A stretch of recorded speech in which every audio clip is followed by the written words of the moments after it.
Él es el doctor Livio Binardi. Muchas gracias por acompañarnos, doctor. Muchas Buenas gracias tardes, por gracias a visitarnos. ustedes. Es un hombre que viene de lejos. Sí, yo vivo en Estados Unidos actualmente. Desde hace unos 20 años estoy allá. ¿Y qué estudia en los Estados Unidos?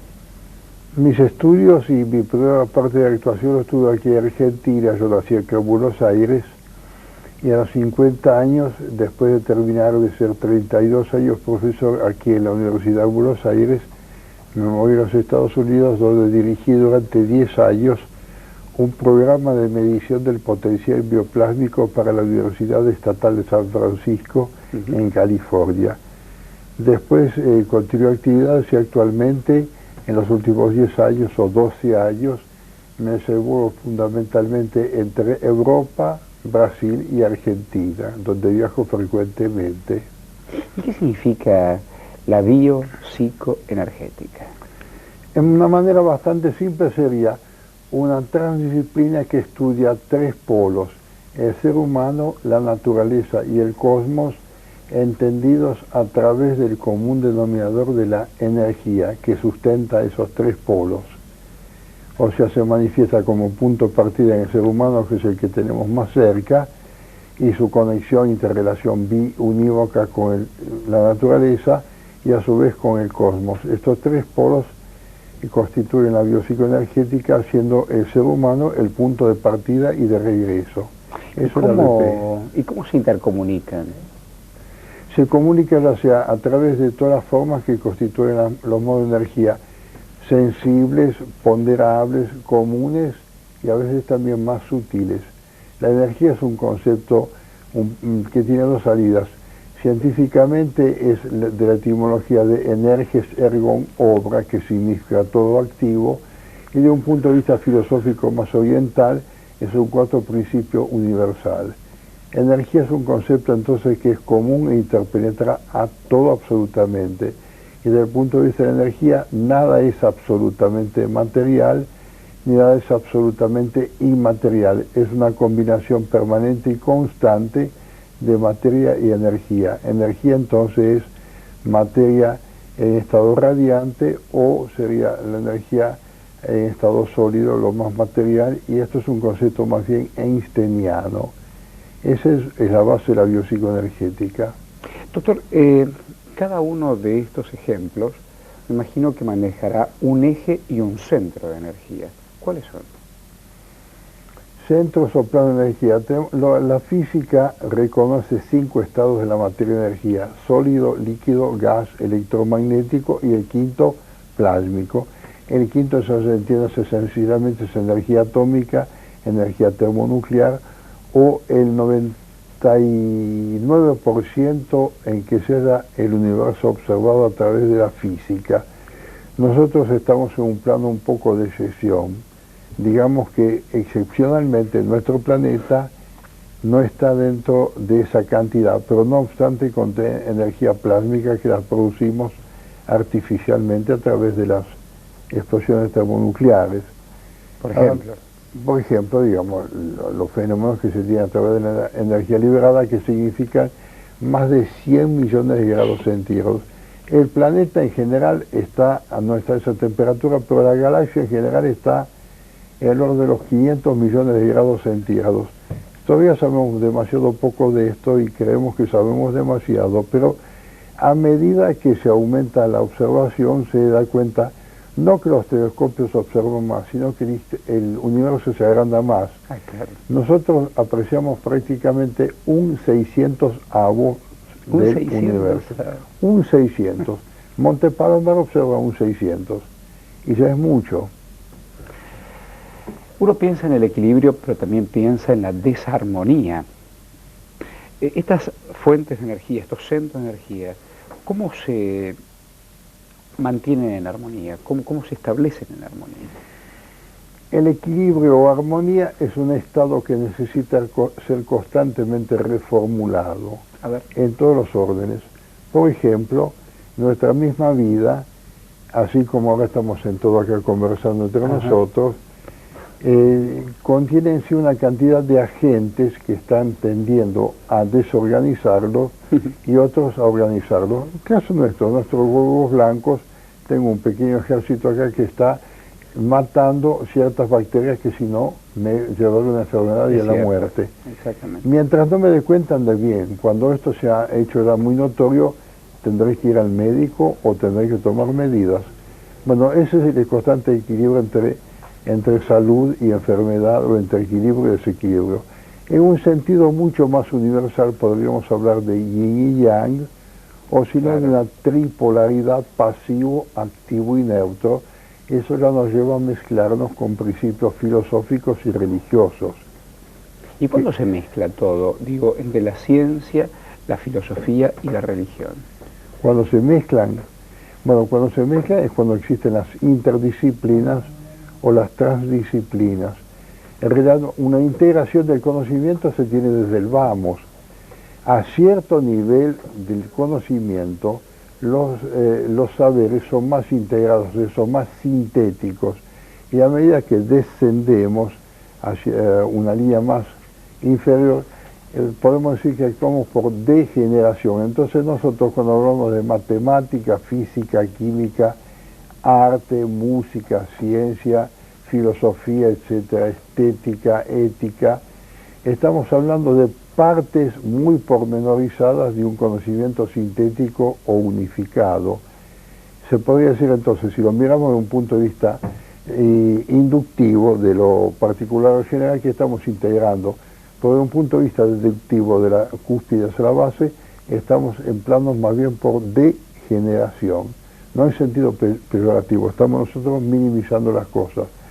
Ahora, cuando esto se eleva a un grado máximo, digamos, de minimización, surge el especialista, que como bien decía Bernard Shaw, el especialista, super especialista, es aquel que sabe mucho más de un campo cada vez más pequeño, hasta que llega a saber absolutamente todo de absolutamente nada. Muy bien.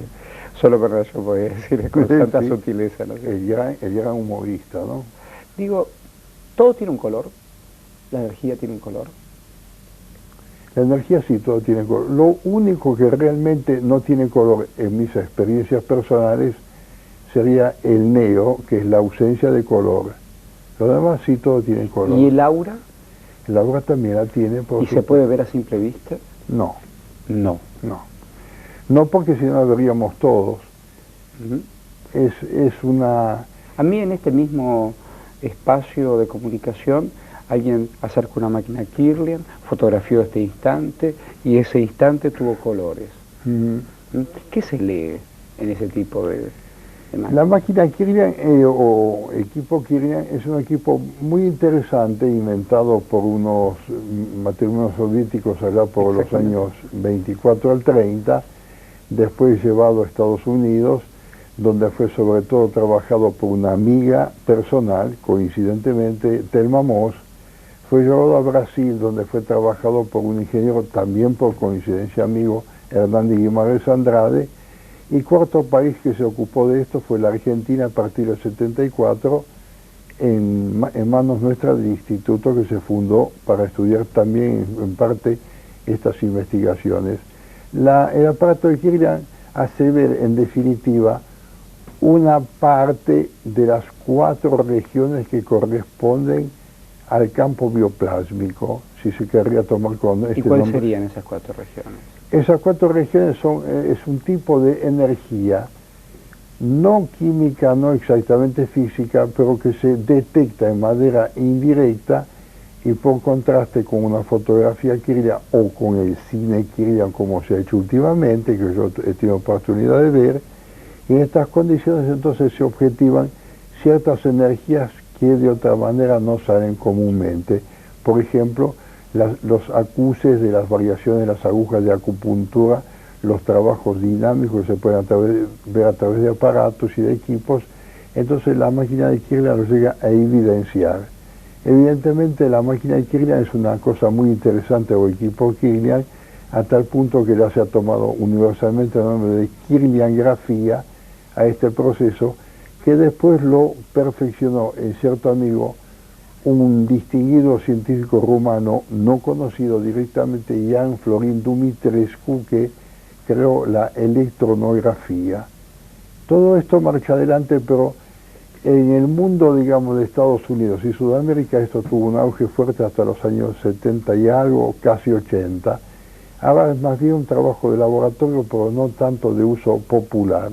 Es un poco por épocas. Alguien me anotó esta pregunta para que se la formule, a ver, ¿cuáles son los alimentos para solventar el proceso de existencia? Fundamentalmente tres. Constantemente nosotros tenemos un triángulo de actividades y también naturalmente tres tipos de alimentos. Nosotros constantemente estamos ingiriendo tres tipos de alimentos. Uno, sólido líquido, que necesito reabastecer cada tantas horas y si no lo hago me doy cuenta. Si yo dejo de comer, puedo seguir ingiriendo líquidos que forman parte del primer alimento y puedo subsistir quizás semanas o a veces algunos meses, entendido sin comida sólido. El único caso que yo recuerdo más famoso es una monja, por casualidad religiosa, que pasó 181 días sin comer, a tal punto que como estaba en un campo de guerra, a veces se equivocaba y decía, verdad que la hermana no come, o sea, se dividía en el poco de comida entre 5 en vez de comer entre 6. Pero si usted en vez de comida a usted le faltara el aire, ya el asunto es más rápido. Es una cuestión que usted necesita pocos minutos para tener un estado cianótico y quizás irreversible. Y hay otro alimento que es todavía más dramático y más urgente, que son las radiaciones. Si faltan las radiaciones, aunque sea por instante, usted tiene una conmoción mayor. Por eso, digamos, podemos agradecer. Todavía el aire es gratis, aún aquí en Argentina. Y las radiaciones todavía no se pagan. Pagamos el agua y la comida. Es el doctor Livio Binardi, ya venimos.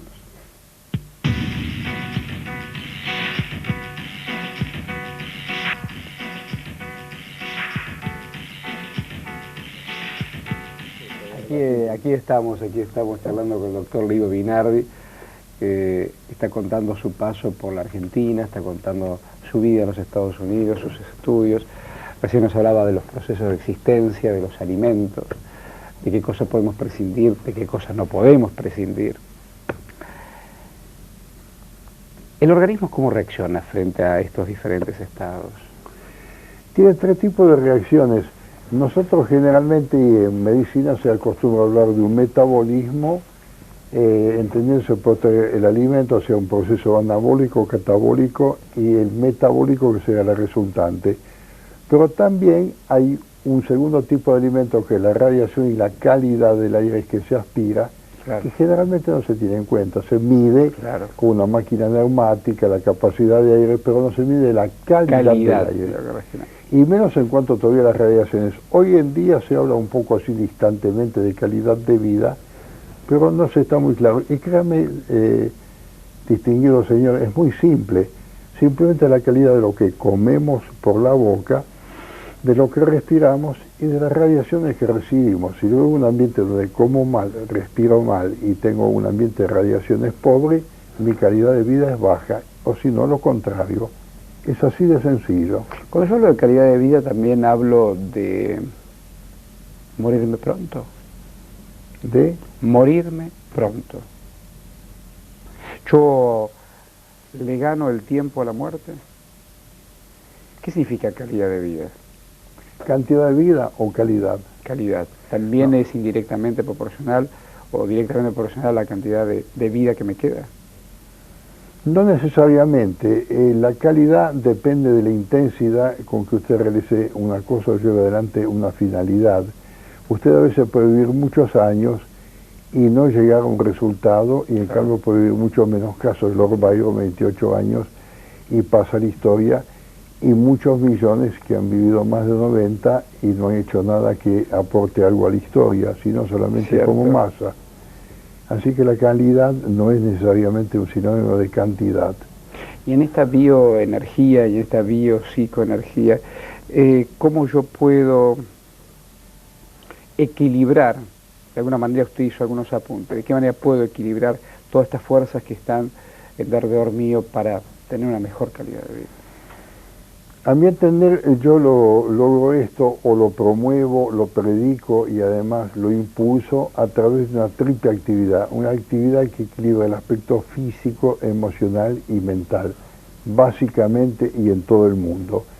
Nosotros deberíamos ser idealmente constituidos por un triángulo equilibrado, o si usted quisiera, un triángulo equilátero, que estuviera repartido el aspecto mental con el emocional físico, y si usted quiere dentro de la máquina, el sistema nervioso, digestivo y cardiorrespiratorio. En general no es así. Claro. En general hay personas que son más bien desequilibradas con un exceso de actividad intelectual en detrimento obligatorio de las otras dos. Hay personas más bien que son esencialmente físicas en detrimento de la parte emotiva, una parte emotiva pobre y una parte intelectual muy pobre. Y gente que son muy sentimentaloides o emotivos, en donde la parte intelectual casi no funciona y la física también es realmente pobre. Eso tiene que estar equilibrado, si no, esas personas desequilibradas tienen un exceso de una y naturalmente un defecto de las otras. Y eso entonces redunda en calidad de vida y también en las capacidades que pueden tener. Voy a volver a una afirmación que usted hizo en el bloque anterior. ¿Qué significa salud y enfermedad entonces? Bueno, de acuerdo a la Organización Mundial de la Salud, y ahora que no existe más la Unión Soviética, sino que ya es, eso ha terminado con Gorbachev y Reagan en su momento, la definición que se da actualmente es, por salud se entiende el pleno equilibrio de bien y bienestar físico, emocional y mental, un poco todavía conservador, o físico, mental y espiritual, si se quiere tomar una definición un poco más occidental. Eso es salud. La enfermedad es precisamente el desequilibrio o desarmonía entre estas funciones, donde los factores que insultan constantemente al organismo prevalecen sobre los que tienen la defensa de estas condiciones de salud. ¿Qué opina de la asistencia química, los remedios y todas esas cosas? Debe ser una emergencia muy rara, pero no puede ser un fundamento necesario. Entiendo por esto que no entra en la emergencia química o médica los suplementos vitamínicos que hoy en día se consideran necesarios a partir de cierta edad, en alguna manera para suplementar, pero no para fundamentar la alimentación.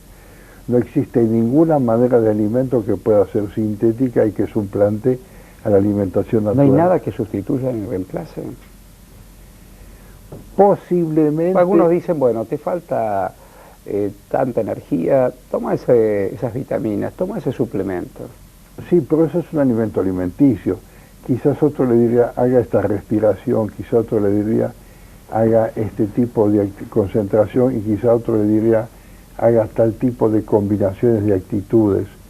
En eso sería un tema más largo de hablar, y posiblemente habría que referirse a escuelas más avanzadas para entrar en un terreno más integrador de la esencia humana. ¿Y cualquiera está dispuesto o cualquiera está predispuesto interiormente para poder asumir esas escuelas?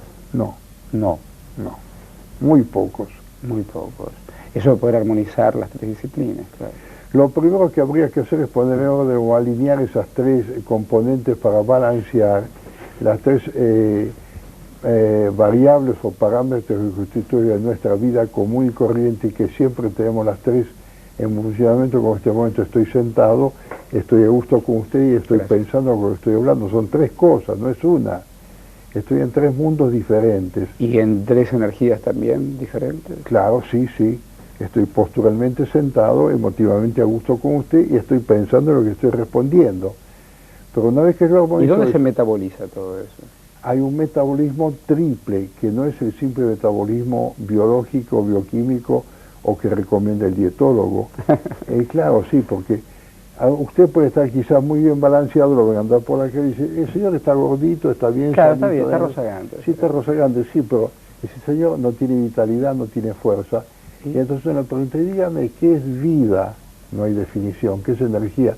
No hay definición. O sea, la ciencia, de alguna manera, no tiene respuestas a palabras que son muy antiguas. Como religioso, cuando le preguntan, le decimos qué es Dios, él le responde sí, al catecismo, es el ser más infinitamente bueno y sabio y justo que exista, principio y fin de toda la cosa. Bueno, mi señor, vamos a hablar en serio, dígame qué, si ahí me dice que no sabe nada. Si no, son respuestas muy de escuela elemental. Entonces son preguntas de eternal quest, ¿no? Son cosas de eterna discusión y de finales y no de comienzos de actitud. Son finales y no comienzos de actitud. Sí. La actitud de un niño, si se puede encontrar al final otra vez, al final de un camino, pero tiene que hacer un camino largo para eso. En ciencia en general, que es lo que más a mí me ha preocupado y profundizado o tratado de hacer algo, al principio uno tiene una actitud un poco infantil en la cual se puede decir que todo es posible. No está mal al eso, final... No está mal eso. No. Digo, como empuje cotidiano no está mal. Al final, después de Einstein, Planck, de Broglie y Marconi, si le preguntaran a estos físicos o científicos, les dirían, todo es posible. Pero en el medio, entre el niño, el absolutamente niño o ignorante que todo desconoce, y aquellos que han llegado a la cúspide de todo, está la etapa intermedia, el medio pelo, el científico petulante que se cree que sabe algo, y ese sí que está perdido. Ese pasa debajo de los otros tres, ¿eh? A veces digo y pregunto, ¿no? Que cuando dice, bueno, todo es posible, y supongamos que un científico llega a la fórmula final a la que le dedicó toda su vida, sí, toda su vida, y estuvo toda su vida sentado en el laboratorio, y su cuerpo se fue desgastando, y sus sentimientos también. Puso todo al alivio, puso toda su vocación de vida en esa investigación. Y entonces... Bueno, mire, lo que pasa es que quizás no ha llegado una respuesta que se satisfaga a él por lo menos, y quizás ha habido más exteriormente que interiormente. Quizás un señor buscando la interioridad llegue a otro estadio más profundo. Digo, estaba pensando en el científico y estaba pensando en el deportista, en un gran astro. Le hizo todos los goles que tenías que hacer y fue el mejor. Y a lo mejor nunca se acordó de su espiritualidad. No, porque estaba demasiado ocupado en ocuparse de cómo lo veían los demás, no cómo lo se veía veían a sí los mismo, demás. ¿no? Ah, mira usted. Gracias, profesor. Muchas gracias, Bernardino. Nos veremos otra vez con mucho gusto. Seguramente.